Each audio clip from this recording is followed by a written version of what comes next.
Muhammad and morality. Muhammad is willing to sleep with all Muslim women. In the book of Jami' al-Saghir, Imam al-Sawadi, Hadith 2994, Muhammad said, "Any woman, if she gives herself to a man to marry him without her father's, or man of the house's permission, she is a whore."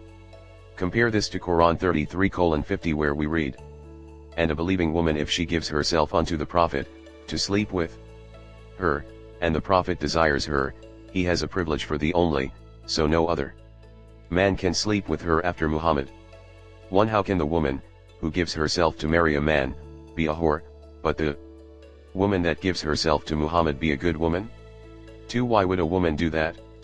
Muslim women love to share their bed with Muhammad to show their love to Allah. 3. Why is Muhammad's God making it as a law? Was it something so bad to be doing in front of the Muslims and the Arabs, that Muhammad needed a verse from his false God to make it as if it was his God's wish and not his own desire? His God's wish and not his own desire? 4. If it's Allah's wish, shouldn't we ask why Muhammad had many wives? According to Muslims, 13 wives. Wasn't it enough to have 13 wives, and all the slaves he wanted, but he still had to have more sexually aggressive women? 5. If we ask Muslims about women giving themselves to Muhammad, they translate it as saying that this is about women asking Muhammad to marry them. To expose their lies, I will ask them to give me one name of a woman, just one, of the 13 wives of Muhammad, who became a wife to him by giving herself to him. Their answer would be 0. Not even one of his wives was one of those who gave herself to Muhammad. This is proof that this is not about marriage. It's all about sex, and sex only. Let's take a look at Aisha, Muhammad's child wife, and how she expressed her anger about Muhammad's lust. Read with me what Aisha herself said. Muslims try to play with the translation and change the real meaning of what she said. Here we read from Sahih Muslim, Book 60, Hadith 311. Narrated Aisha, I used to look downward upon those females which had granted themselves to Allah's Prophet, and I used to state, how can a woman not be shamefaced to offer herself to a man for sex? 6. Why is Aisha saying this if it's normal? Remember, Muhammad was the one who said that the woman who gives herself to a man is a whore. We can read the same story in these books. Sahih Muslim, Book of Breastfeeding, p. 1065 Hadith 49, or Sahih al-Bukhari, Book of Tafsir, Chapter of Al-Azab Volume 3, p. 118, 163, 164. Muhammad tried to rape Umayma bint Nu'man bin Sharahil. This woman was the daughter of al-Nu'man, who was ruler of his people, but with Muhammad's army growing, his tribe came under Muhammad's command. How would anyone dare to say no to Muhammad? She was very brave and did say no. Would anyone dare to say no to Muhammad? She was very brave and did say no. If you look at the Quran, it says a woman gave herself to the Prophet, but Muhammad couldn't stop there. Despite all the women he had, and the ones that gave themselves to him, it was not enough, for he was never ashamed to rape anyone he could.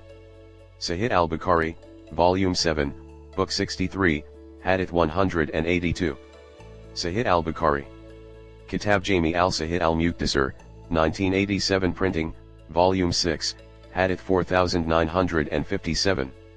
Sahih al-Bukhari, Volume 7, Book 63, Hadith 182.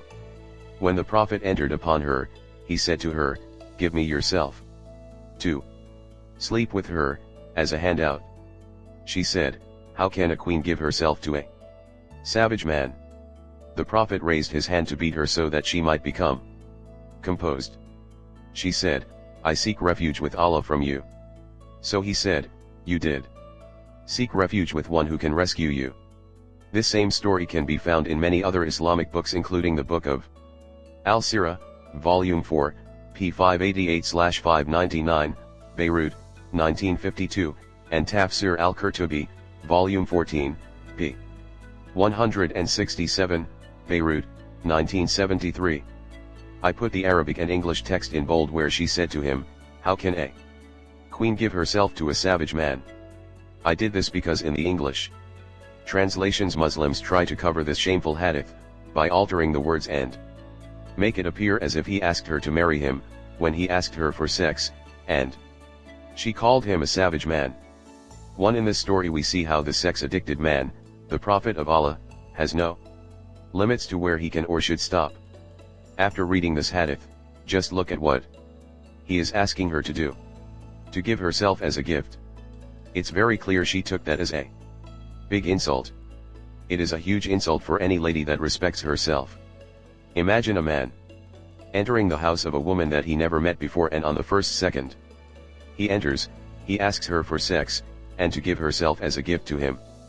If we would ask any Muslim if it's acceptable in Islam for a man to enter the house of a strange woman and ask her for sex as a gift, he would say, no way. For Muhammad it was okay. It's clear that Muslims today have a lot more morality than Muhammad.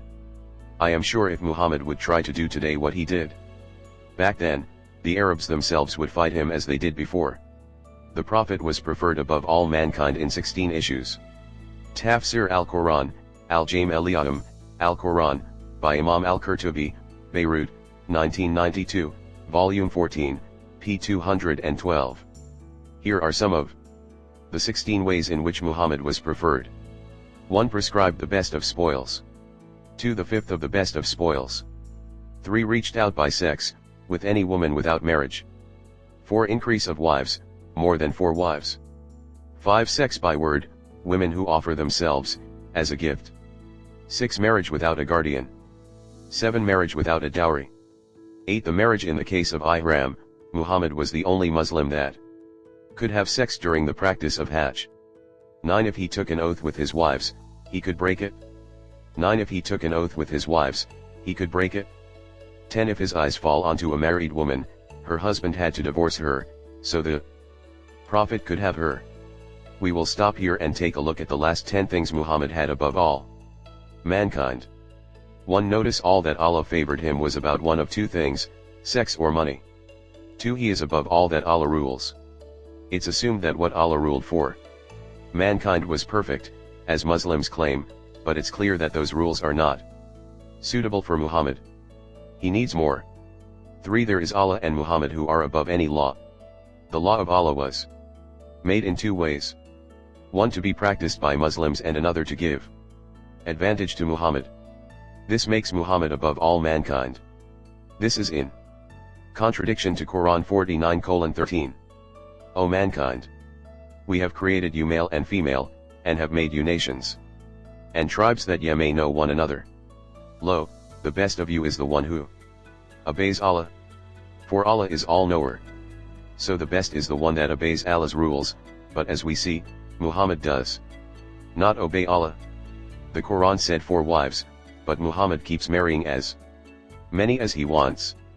Allah said you need a guardian to ask a woman for her hand in marriage to be legal. Muhammad didn't like that. According to the Quran you have to pay women money to marry them. Muhammad wanted women for free. Allah ordered men not to go after married women, but Muhammad was ordering men to leave their wives if he wanted them. Yes, even if she was married. After all of this, he is the best man. And the Prophet Christ said in Matthew 5:28, But I say unto you, that whosoever looketh on a woman to lust after her hath committed adultery with her already in his heart. Where is Muhammad concerning Christ's teaching?